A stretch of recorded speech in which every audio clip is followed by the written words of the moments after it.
میری بات ختم ہونے سے پہلے ہی تم نے نتائج حاصل کر لیے اور مجھے بے ضمیر شیطان سب کچھ کہہ دیا۔ بے وقوف لڑکی، اگر اس دنیا میں طاقت کا توازن بگڑ جائے تو امن قائم نہیں رہ سکتا۔ دشمن اسی وقت وار کرتا ہے جب اسے یقین ہو کہ دوسرا حریف اس کا کچھ نہیں کر سکتا۔ گولی چلانے والے کو معلوم ہو کہ دوسرے شخص کے ہاتھ میں بھی بندوق ہے تو اس کا ہاتھ رک جاتا ہے، مگر دوسرا فریق خالی ہاتھ ہونے کے باوجود یہ تاثر دے سکے کہ وہ بھی مسلح ہے تو بھی دشمن آسانی سے کامیاب نہیں ہوتا۔ پھر جیسے جیسے الماس کا ہسٹیریا کم ہوتا گیا، ڈی سلوا کی باتیں اس کی سمجھ میں آتی گئیں۔ میں یہ چاہتا ہوں کہ تم کسی بہانے اس لڑکی کو میرے پاس لے آؤ، ڈی سلوا نے اپنی اسکیم کی تفصیلات بتاتے ہوئے کہا۔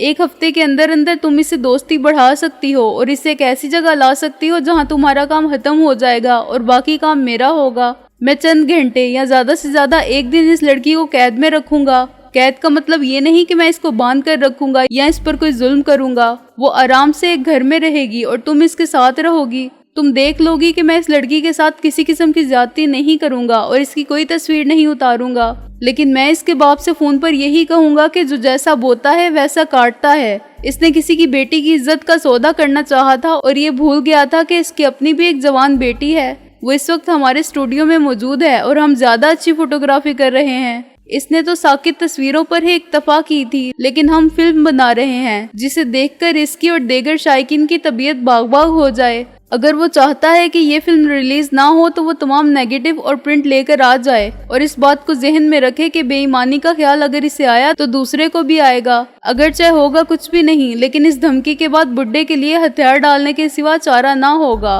غور کرنے پر الماس کو اس پورے منصوبے میں بدی کا کوئی پہلو دکھائی نہ دیا۔ صرف دھمکی دینے سے بگڑے ہوئے معاملات سنور سکتے ہوں تو کوشش کرنے میں کیا حرج ہے۔ پہل تو اس بڈھے نے ہی کی تھی۔ اسے اتنی سزا ضرور ملنی چاہیے کہ آئندہ دوسروں کے دامن عزت پر ہاتھ اٹھانے سے پہلے اپنا دامن بچانے کی فکر کرے۔ ڈی سلوا نے اسے پوری طرح مطمئن کر دیا کہ وہ جارحانہ عزائم بالکل نہیں رکھتا اور وہ جو کچھ کر رہا ہے صرف اپنا دفاع ہے۔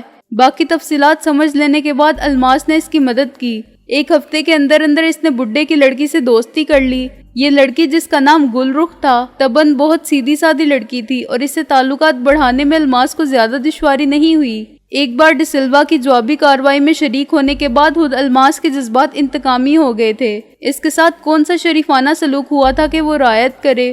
اگر وہ خودکشی کر لیتی تو گل رخ کے باپ کا کیا نقصان ہوتا؟ اسے یہ سبق کون دیتا کہ جیسے کو تیسا ضرور ملتا ہے؟ اس نے ڈی سلوا پر اعتبار کر لیا تھا کہ اس تمام کارروائی کا مقصد اور کچھ نہیں۔ ڈی سلوا کی ذہانت اور جرت کی زیادہ قائل ہو گئی تھی، جس نے صرف اس کی خاطر ہار نہیں مانی تھی، غلط کام نہیں کیا تھا اور گل رخ کے ساتھ بھی وہ کوئی ذاتی نہ کرنے کا وعدہ کر چکا تھا۔ ایک رات اپنی بیٹی گھر سے غائب رہے گی تو اس خبیث بڈھے کا دماغ درست ہو جائے گا۔ غصے سے الماس کا خون کھولنے لگتا تھا، پھر غصہ اتر جاتا تھا اور وہ خود اپنے تصور کی ہر تصویر دیکھ کر شرم سے پانی پانی ہو جاتی تھی، خوف سے کانپنے لگتی تھی کہ بات پھیل گئی یا ڈی سلوا کی چال ناکام رہی تو کیا ہوگا۔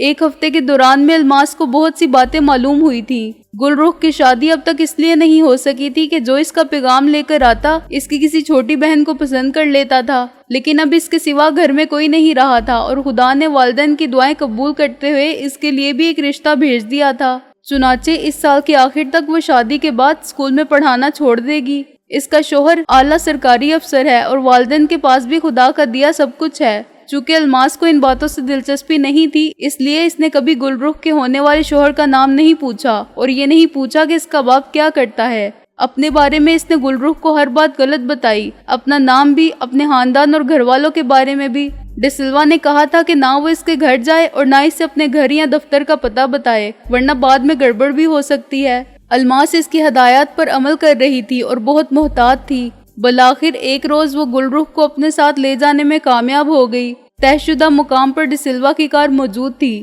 وہ گل رخ کے ساتھ قریب سے گزری تو اچانک دروازہ کھلا اور 2 زبردست ہاتھوں نے تقریباً ایک ساتھ ان کو اندر گھسیٹ لیا۔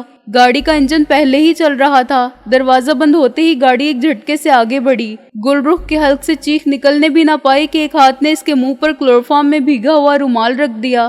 اندر گرتے ہی الماس نے دیکھ لیا تھا کہ پچھلی سیٹ پر 2 آدمی ہیں جو ایک جیسے تنومند ہیں اور دونوں نے چہرے پر جوکر کی وہ رنگین تصویر چڑھا رکھی ہے جسے بچے کھیلتے ہیں۔ اس کے سوراخوں میں سے وہ سب کچھ دیکھ سکتے تھے، مگر خود ان کی صورت گتے کی تصویر کے پیچھے نظر نہیں آتی تھی۔ الماس کا خیال تھا کہ یہ سب ڈرامہ ہے، چنانچہ اندر گرنے کے بعد بھی وہ خوفزدہ نہیں ہوئی تھی، مگر دوسرے ہاتھ نے اس کو دبوچ کر اس کی ناک پر بھی رومال رکھ دیا تو ہوش کے آخری لمحے میں حقیقت اس پر یوں عیاں ہوئی کہ وہ خوف سے ہی بے ہوش ہو گئی۔ یہ وہی گاڑی تھی جس کے اندر کوئی ہینڈل نہ تھا اور گاڑی چلانے والا وہی بوڑھا تھا جو الماس کو لے گیا تھا۔ ہوش میں آنے پر اسے سخت متلی اور سر درد کا احساس ہوا۔ اس نے خود کو بالکل اجنبی جگہ دیکھا۔ یہ گودام جیسی سیمنٹ کی بیرک تھی جس میں گل رخ اس کے قریب ہی سخت فرش پر پڑی تھی۔ جو لوگ وہاں موجود تھے ان میں وہ بڈھا شامل نہیں تھا۔ الماس نے ڈی سلوا کے بارے میں سوال کیا۔ ڈی سلوا؟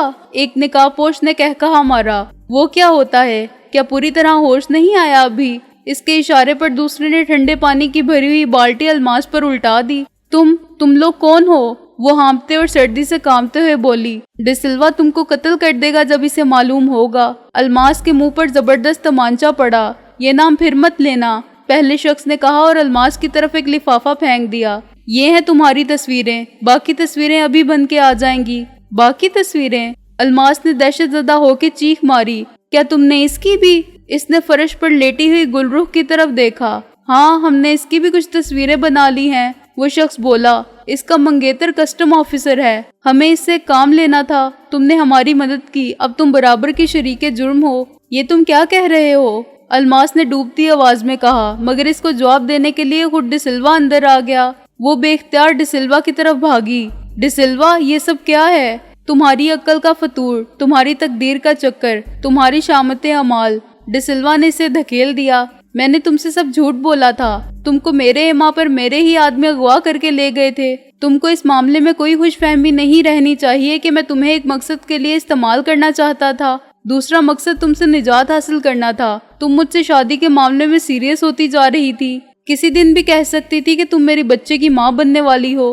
حرامی کتے! وہ اس پر حملہ آور ہوئی۔ کیا یہ جھوٹ ہوگا؟ میں تجھے قتل کر دوں گی۔ مگر ڈی سلوا کے تھپڑ سے وہ پھر نیچے جا گری۔ اگر کچھ ہوگا بھی تو وہ جھوٹ سمجھا جائے گا، ڈی سلوا نے حقارت سے کہا، اس لیے کہ میں اسے جھوٹ کہوں گا اور دنیا میری بات تسلیم کرے گی۔ میں ایک معزز آدمی ہوں، تو کیا ہے؟ 2 ٹکے کی چھوکری، فاحشہ۔ یہ تصویریں تیرے ہی خلاف ثبوت فراہم کریں گی، پھر ان میں میری کوئی تصویر نہیں ہوگی۔ بیڈ روم کا وہ سب سامان اور رنگ روغن بدلا جا چکا ہے جو تصویر میں نظر آتا ہے، اور یہ تصویریں بھی دوسرے لوگوں کے پاس ہوں گی۔ تیرے خلاف یہ لڑکی بھی گواہی دے گی کہ تو اسے ورگلا کے یہاں لائی تھی، اور تو نے اپنا نام پتہ سب غلط بتایا تھا تو وہ خودکشی بھی نہیں کر سکتی، کیونکہ اس سے تیرے گھر والوں کی عزت پر آنے والا بدنامی کا داغ نہیں مٹے گا۔ تیرے بعد دنیا تیرے ماں باپ کے منہ پر تھوکے گی اور تیری بہنیں ساری عمر کنواری بیٹھی رہیں گی۔ فرش پر پڑی ہوئی الماس نے نیم بے ہوشی کے عالم میں یہ سب باتیں سنی۔ تقدیر کی اس بے رحمی پر اور اپنی بے بسی پر روتے روتے اس کے آنسو بھی خشک ہو گئے، اور ڈی سلوا کی دغا بازی پر خودکشی سے قتل تک کے تمام اقدامات کو ناقابل عمل سمجھنے کے بعد اس نے ڈی سلوا کے لیے کام کرنا منظور کر لیا۔